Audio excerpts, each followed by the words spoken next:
Ma'am, अब मैं बात करना चाहूंगी वास्तु दोष के बारे में। काफी सुना है इस बारे में, पर ज्यादा अवेयरनेस नहीं है कि जिसको वास्तु की नॉलेज नहीं है उसे कैसे पता चले कि वास्तु दोष है।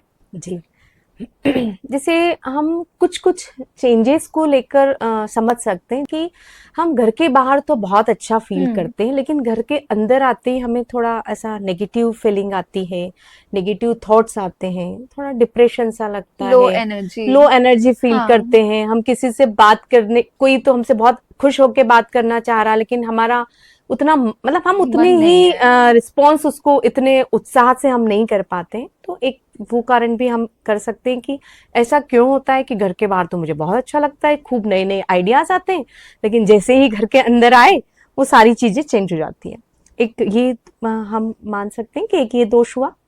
फिर हम सबसे ज्यादा वो मान सकते हैं जैसे कि बेडरूम का है कि हम जैसे बाहर घर के किसी भी रूम में बैठते हैं तो अच्छा लगता है, लेकिन जब बेडरूम में जाते हैं तो हमें जैसे हस्बैंड वाइफ कुछ बात करना चाहते हैं लेकिन आर्ग्यूमेंट्स हो जाते हैं। हम्म। तो ये एक मान सकते हैं कि कहीं ना कहीं हमारी सोने की पोजीशन गलत है, बेडरूम में कोई वास्तु दोष है, इसलिए वहां आने के बाद हमें नींद नहीं आती है या आर्ग्यूमेंट्स होने लगते मैम, मैं हैं। बिल्कुल एक पॉज देना चाहूंगी और मैं पूछना चाहूंगी, क्या इससे रिलेशनशिप इश्यूज भी होते हैं? बिल्कुल बिल्कुल, यदि आपका बेड गलत डायरेक्शन में रखा है, आप अच्छा। गलत जगह सो रहे हैं, तो आपको रिलेशनशिप इश्यूज आएंगे। बिल्कुल, ये बहुत मैटर करता है। तो ये इसका वास्तु में आपको मतलब आपको किसी वास्तु कंसल्टेंट को इसे दिखाना चाहिए और 100% ये चीज पूरी क्योर हो जाती है। यदि आप ये इशू हम्म। फेस कर रहे हैं हाँ। तो आपको पूरा मतलब वास्तु गाइडेंस लेना चाहिए और आपका बेडरूम आपके घर को दिखाना चाहिए कि क्या वास्तु दोष है, किस कारण से हमें ये इश्यूज आ रहे हैं।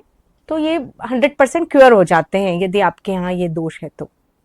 तो मैम, अगर मैं पूछूं कि वास्तु दोष हम कैसे दूर कर सकते हैं, तो क्या उसका जवाब कोई स्पेशलिस्ट से कंसल्टेंट ही होगा? बिल्कुल बिल्कुल, आप थोड़ा बहुत तो जैसे आप आजकल सब पेपर में पढ़ के यूट्यूब से सुन के कुछ हाँ, कुछ हाँ, तो हाँ। चेंज करते रहते हैं, हाँ, हाँ। लेकिन वो प्रॉपर गाइडेंस के बिना यदि हम करते हैं तो हमें प्रॉपर रिजल्ट नहीं मिलता है। कई हुँ। बार आपके देखने में, जैसे हम लोग कंपास से देखते हैं, हमारे अलग अलग तरीके होते हैं, आप लोग उस तरीके से नहीं देख पाते क्योंकि मैग्नेटिक फील्ड भी कंपास की डायरेक्शन को चेंज कर देती है।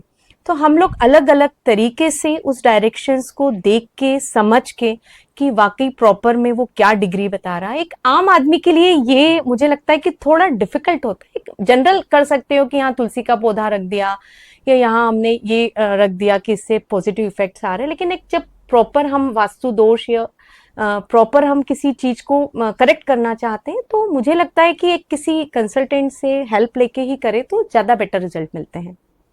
क्या फॉरेनर्स भी वास्तुशास्त्र पे बिलीव करते हैं? डेफिनेटली डेफिनेटली, ये ओके। जो वास्तु है वो ओरिजिन इंडिया का है। जो हाँ। विश्वकर्मा जी जो थे, वो उन्हीं के द्वारा ये रचिता है और हमारे इंडिया से ही निकल के गया है।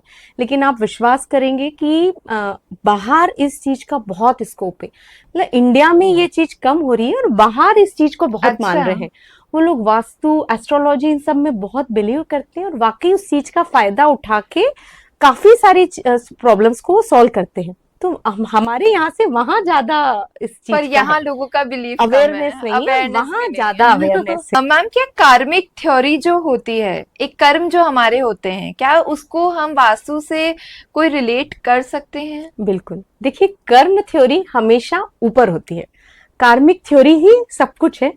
आपकी ये सारी जो ओकल्ट साइंस है या आप कुछ भी कह लें, आप एस्ट्रोलॉजी कह लें, वास्तु कह लें, ये सब कर्म पे डिपेंड है। यदि आपके कर्म अच्छे नहीं है तो कोई भी आपकी हेल्प नहीं कर नहीं सकता कर है। सकता। जैसे कि कोई आया और उसने किसी के पैसे दबा के बैठ गया कि मैं उसने किसी के पैसे रख लिए और फिर हमारे पास आके बोलता है कि कुछ उसको प्रॉब्लम आ रही है कि भाई हमारा मेरा कैश फ्लो रुक गया है, कहीं पैसे अटक गए हैं। लेकिन देखिए क्या होता है कि हम हमारी हेल्प करेंगे, सब कुछ पूरा करेंगे, लेकिन रिजल्ट जब तक नहीं मिलेगा, जब तक उसके कर्म अच्छे नहीं होंगे, उसके मन के भाव अच्छे नहीं होंगे, जब तक ये विद्या भी उसकी कोई वास्तु भी हेल्प नहीं तभी कर वर्क सकती। करेगा। बिल्कुल बिल्कुल, कर्म तो मेन है, कर्म तो अच्छे होना चाहिए, आपके मन के भाव अच्छे होना चाहिए।